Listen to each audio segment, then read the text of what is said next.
Hello everyone. सो आज का अपना टॉपिक है व्हीटस्टोन ब्रिज।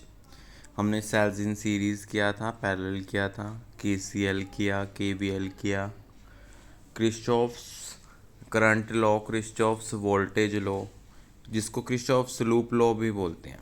तो जो आज का हमारा टॉपिक है दैट इज़ व्हीटस्टोन ब्रिज। ये जो व्हीटस्टोन ब्रिज है ये केवीएल के ऊपर बेस्ड है, क्रिस्चॉफ्स वोल्टेज लॉ या क्रिस्चॉफ्स लूप रूल। ये लूप रूल हम इसके ऊपर अप्लाई करते हैं और इससे हम इसकी कंडीशन को फाइंड आउट करते हैं। सबसे पहली बात तो व्हीटस्टोन ब्रिज जो है ये एक ऐसी अरेंजमेंट है जिससे हम अननोन रेजिस्टेंस को फाइंड आउट करते हैं। तो सबसे पहली बात यही आती है कि व्हीटस्टोन ब्रिज हम यूज़ ही क्यों करते हैं। व्हीटस्टोन ब्रिज हम इसलिए यूज़ करते हैं ताकि हम अननोन रेजिस्टेंस को कैलकुलेट कर सकें, अननोन रेजिस्टेंस को फाइंड आउट कर सकें। यहाँ पे आपको ये जो इसका सर्किट डायग्राम है इसमें आपको दिख रहा है ना, PQRS, ठीक है। तो इसमें से ये चारों रेजिस्टेंस हैं, P भी रेजिस्टेंस है, Q भी रेजिस्टेंस है, R भी रेजिस्टेंस है, S भी रेजिस्टेंस है। हम इसमें अगर तीन रेजिस्टेंसेस कोई भी नोन हो, मान लो PQR नोन है, तो हम S को कैलकुलेट कर सकते हैं, ठीक है। तो ये किस प्रिंसिपल के ऊपर बेस्ड है? ये कहता है कि अगर P/Q R/S के इक्वल है तो कोई भी करंट फ्लो नहीं करेगा गैल्वेनोमीटर के थ्रू। मतलब IG मतलब करंट थ्रू गैल्वेनोमीटर, वो किसके इक्वल होगा? ज़ीरो। कब? अगर P/Q इक्वल है किसके? R/S के, ठीक है। इसके अंदर जो P और Q है, जो P और Q रेजिस्टेंस हैं उनको हम बोलते हैं नॉन रेजिस्टेंसेस। क्या बोलते हैं? नॉन रेजिस्टेंसेस, जिन रेजिस्टेंस की वैल्यूज़ का हमें पता है। R जो होती है दैट इज़ एडजस्टेबल रेजिस्टेंस, जिसको हम एडजस्ट कर सकते हैं, कितनी भी रेजिस्टेंस की वैल्यू को हम दे सकते हैं। इसीलिए R क्या है हमारे पास? एडजस्टेबल रेजिस्टेंस है। और S is the unknown resistance, S is the unknown resistance, unknown resistance जिसकी वैल्यू नहीं पता हमें रेजिस्टेंस की। तो अब P और Q को मैंने क्या बताया कि नॉन रेजिस्टेंस, इनकी वैल्यू को हमें पता है। R को मैं एडजस्ट कर सकता हूँ, तो R is the adjustable resistance. तो S अननोन रेजिस्टेंस को फाइंड आउट कर सकते हैं ना, क्यों? P/Q equal to R/S, PQR की वैल्यू है तो S की वैल्यू कैलकुलेट हो सकती है। ओके।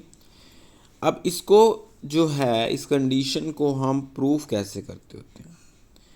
हमारे पास ये जो व्हीटस्टोन ब्रिज है, मैंने अभी बताया कि मैंने चार रेजिस्टेंसेस ली हैं, PQRS। PQ नॉन रेजिस्टेंसेस हैं, यहाँ पे R क्या है? एडजस्टेबल रेजिस्टेंस है। और S जो है वो क्या है? अननोन रेजिस्टेंस है। S क्या है? अननोन रेजिस्टेंस है, जिसकी वैल्यू को हमें कैलकुलेट करना है। अब S की वैल्यू कैलकुलेट कर सकते हैं P/Q RS से, बाय में इक्वल टू R/S में। अब इसके अंदर इस सर्किट में हमें दो लूप्स दिख रही हैं, ठीक है। और ये बाहर से एक्सटर्नल पोटेंशियल से EMF से कनेक्ट है E। इस सर्किट में दो लूप कौन सी दिख रही हैं? ABDA और दूसरी क्या है? BCDB।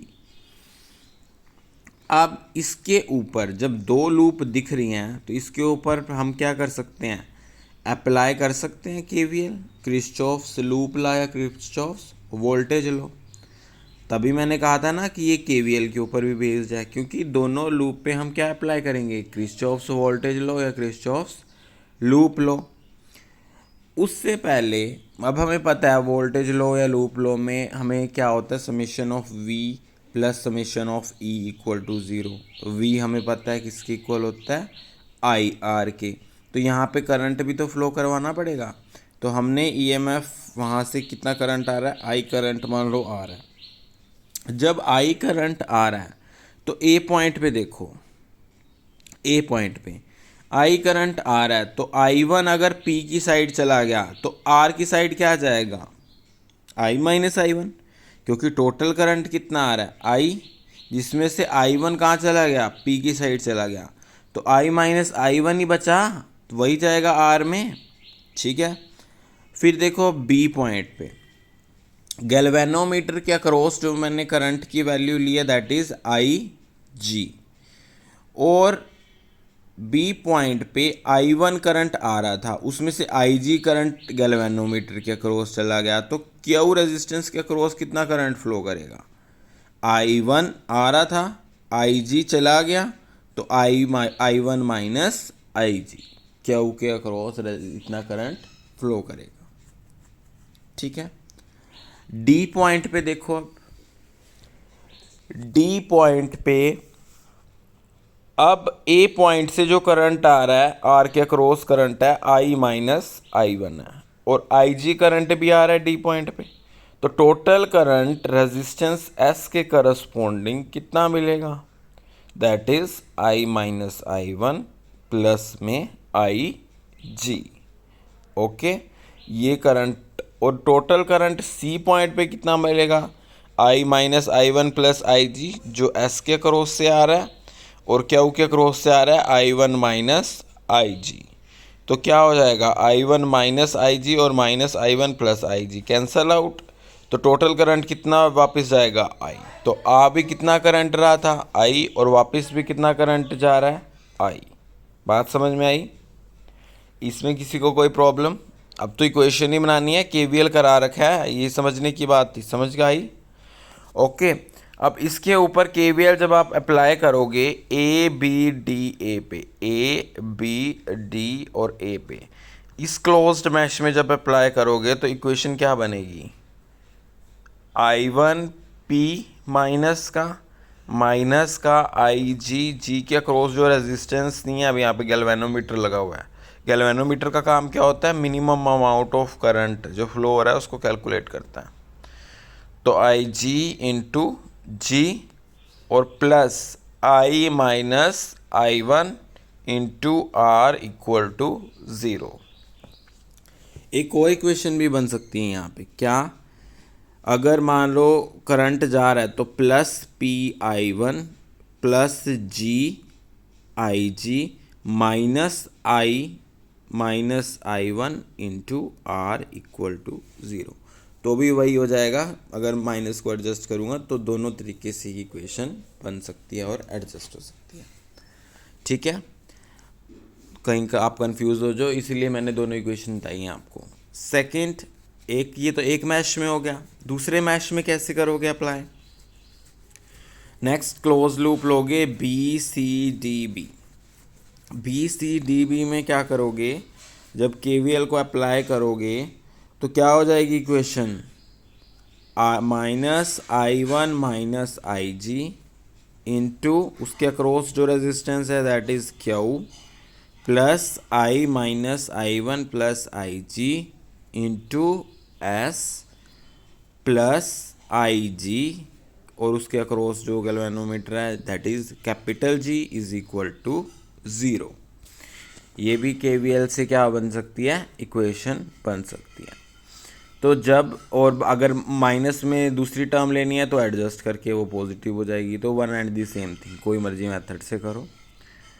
तो ये जो दोनों इक्वेशंस आएंगी, अब इसके अंदर हमने यही बात कही थी ना कि आई जी ज़ीरो, आर को इस तरीके से हम एडजस्ट करते हैं एक्चुअली, क्योंकि आर को हम एडजस्ट कर सकते हैं, आर क्या है, एडजस्टेबल रेजिस्टेंस है, तो आर को हम इस तरीके से एडजस्ट करेंगे ताकि जो आई जी है गैल्वेनोमीटर के अक्रॉस जो करंट है वो क्या दिखाएगा, ज़ीरो रीडिंग दिखाएगा। ये ज़ीरो रीडिंग दिखा देगा तो इन दोनों इक्वेशनों में आप आई जी की वैल्यू को क्या सब्स्टिट्यूट करोगे, ज़ीरो।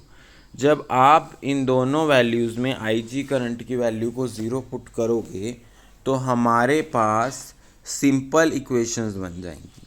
सिंपल इक्वेशन क्या बनेगी, P I one equal to R I minus I one, और QI1 equal to SI minus I1, मैंने नोटबुक्स में भी लिखवा रखी हैं, ठीक है। अब देखोगे तो I1 दोनों साइड हैं और राइट साइड पे I माइनस I1 है। तो दोनों इक्वेशनों को क्या करोगे आप, डिवाइड करोगे। दोनों इक्वेशनों को डिवाइड करेंगे, क्यों, ताकि हमारे पास जो कंडीशन है कि जब IG की वैल्यू 0 है तो कौन सी कंडीशन प्रूव हो जाए, P/Q इक्वल टू R/S, और वो जो है इक्वेशन यहाँ पे प्रूव होती है। तो this is all about Wheatstone bridge. एक और चीज़ इसके अंदर नोट पॉइंट में अगर आपने लिखनी है लिख लेना, मैंने क्लास में भी लिखवाई हुई है, कि अगर IG 0 है इसका मतलब क्या है, गैल्वेनोमीटर नल डिफ्लेक्शन शो करता है। क्या शो करता है, नल डिफ्लेक्शन। क्यों, क्योंकि पोटेंशियल जो है गैल्वेनोमीटर के टर्मिनल पे वो सेम रहता है। पोटेंशियल जो है वो क्या रहता है, सेम रहता है गैल्वेनोमीटर के टर्मिनल पे। और जो P/Q है वो R/S के एग्जैक्टली इक्वल होना चाहिए। P/Q जो है वो R/S के एग्जैक्टली इक्वल होना चाहिए। एक और पॉइंट यहाँ पे बनता है, अगर कहता है कि हमने यहाँ पे जो है KVL अप्लाई कर दिया। KVL कैसे अप्लाई किया, गैल्वेनोमीटर को लेके, जबकि हमने जब KVL अप्लाई किया था एक्चुअली में, तो वो हमने सिर्फ किसको लेके लिया था, एक EMF टर्मिनल लिया था, EMF लिया था और उसके अक्रॉस हमने वैल्यूज़ ली थी। अब यहाँ पे हमने गैल्वेनोमीटर के अक्रॉस लिया। तो अगर हम इंटरचेंज कर देना पोजीशन गैल्वेनोमीटर की सेल के साथ, तो भी कोई इफ़ेक्ट नहीं पड़ेगा। मतलब चाहे गैल्वेनोमीटर की जगह आप सेल लगा दो, सेल की जगह गैल्वेनोमीटर लगा दो, तो उसमें कोई फ़र्क नहीं पड़ेगा। So this is all about Wheatstone bridge. Thank you.